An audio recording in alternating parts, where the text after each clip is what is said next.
Ashley with At Home with Ashley, and we have been renovating our bedroom, and it has taken such a long time, but because we've been going slow, I've had time to dream about what I want to add to the room and had time to actually implement it. So for this project, we're adding a stained glass transom window over 2 doors, and I looked forever for stained glass. I'm gonna link a blog post that has a lot of different options. I ended up going with an artist on Etsy who customized a piece of stained glass. It's the exact size I wanted and the exact colors, and I used a pattern she already made. And I felt like her price was fair, so I'll link that in my bio or in the description box.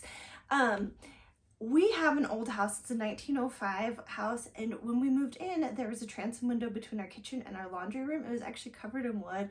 We restored it, found the old glass, which was so exciting. And ever since then, I've been wanting to add more transom windows. It's just like a really nice addition, especially to a historic house, but really any house. Like, what are you going to put above your door? And this is a great way to let sun in and just add a really nice architectural detail. And we were kind of like worried about how we were going to make this, but we figured it out, and I wanted to show you the steps because it is totally doable if you want to make one too. Since my stained glass transom window is going in a room that's under construction already, we recently framed in the walls.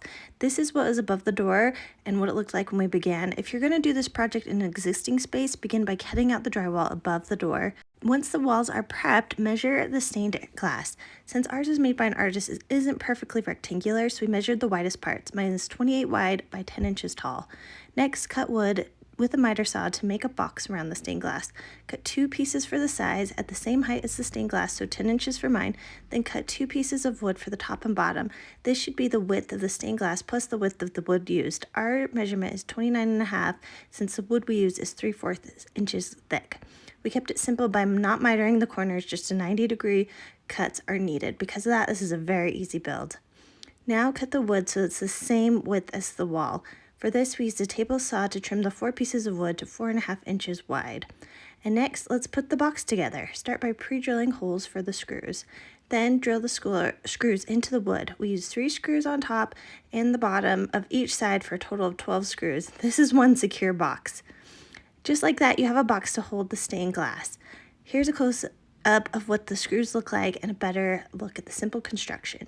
Now that the box is done, trim is needed to hold the box in place, or hold the glass in place. First, draw a line on the center of the inside of the box. Next, cut the trim and nail it in right outside the line. Once one side of trim is in, test a piece of stained glass for the placement of the next round of trim. Nail in the top and 3 sides.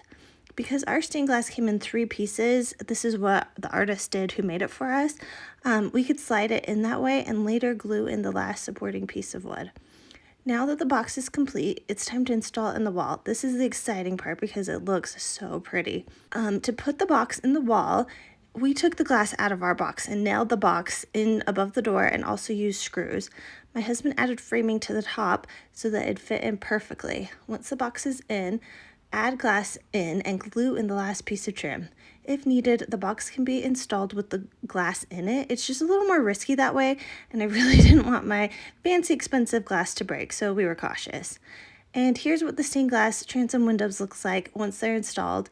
I love the symmetry, so I think the 2 doors, one leads to the hall and one leads to the closet. This is in our bedroom. The glass above it looks so pretty. I love having these in. This is the first pretty progress in the room, and we need to get the drywall up so these could be finished. The windows absolutely were worth the splurge for me. This project cost about $300. What do you guys think? So we did all this work a few weeks ago, and since then we've been working so hard on the room. So I thought I would show you an update of what those walls, what the windows look like. The trim isn't totally finished, but you can see we have floors in, a ceiling in. We're getting so much closer, so I thought you guys might want a sneak peek of how it looks like now.